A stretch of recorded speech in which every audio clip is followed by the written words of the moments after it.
మా అమ్మకి హాయ్ చెప్పండి. ఈరోజు మా అమ్మ మా కోసం నువ్వుల లడ్డూలు చేయబోతుంది.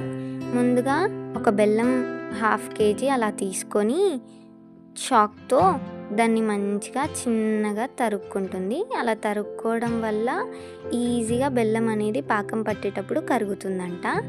సో ఒక ప్లేట్లో చక్కగా దాన్ని చిన్నగా తరుగుతూ ఉంది. ఇలా బెల్లం తరుక్కొని పక్కన పెట్టేసుకుంది. తర్వాత స్టవ్ ఆన్ చేసుకొని ఒక కడాయి పెట్టుకుంటుంది. ఇలా కడాయి పెట్టుకొని అందులోకి నువ్వులు వేసింది. ఆ నువ్వులు గోల్డెన్ బ్రౌన్ వచ్చే వరకు వేయించుకోవాలంట. అప్పుడే లడ్డూలు అనేవి మంచిగా టేస్టీగా వస్తాయి.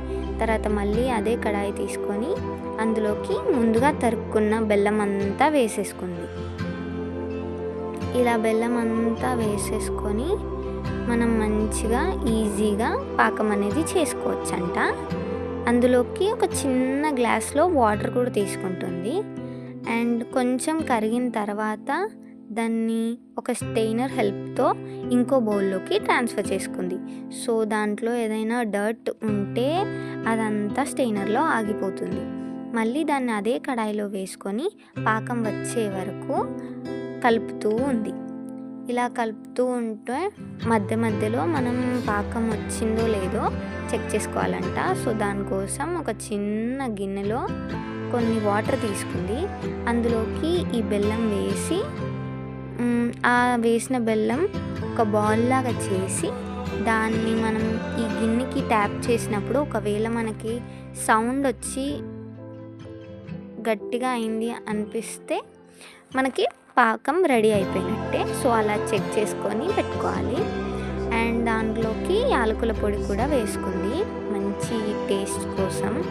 అలాగే నెయ్యి కూడా వేసుకుంది. ఒక స్పూన్ నెయ్యి వేసుకొని మంచిగా రెండింటిని చక్కగా కలుపుకొని నువ్వులు కూడా పోసేసుకొని దాన్ని ఫాస్ట్గా టైం వేస్ట్ చేయకుండా మిక్స్ చేసుకుంటుంది.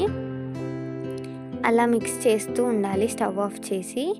మంచిగా బెల్లం నువ్వులు అన్నీ మిక్స్ అయిపోయే వాళ్ళకు కలుపుతూ ఉండాలి. ఇలా కలిపిన తర్వాత ఒక ప్లేట్ తీసుకొని దాంట్లో కొంచెం ఆయిల్ వేసుకొని అప్లై చేసుకుంటుంది. సో దట్ ఆ బెల్లం అనేది నువ్వులు ప్లేట్కి ఆనకుండా ఉంటాయి. సో కొంచెం వేడిగా ఉన్నప్పుడే ఫాస్ట్గా చేసుకోవాలంట లడ్డూలు. సో టైం వేస్ట్ చేయకుండా కొంచెం తీసుకొని రౌండ్గా లడ్డూలాగా చేసి ఈ ప్లేట్లో పెట్టేసుకుంటుంది. ఇలా నువ్వుల లడ్డూలు అనేవి చేసుకోవచ్చు చాలా ఈజీగా. మా అమ్మ మా కోసం ఎవ్రీ మంత్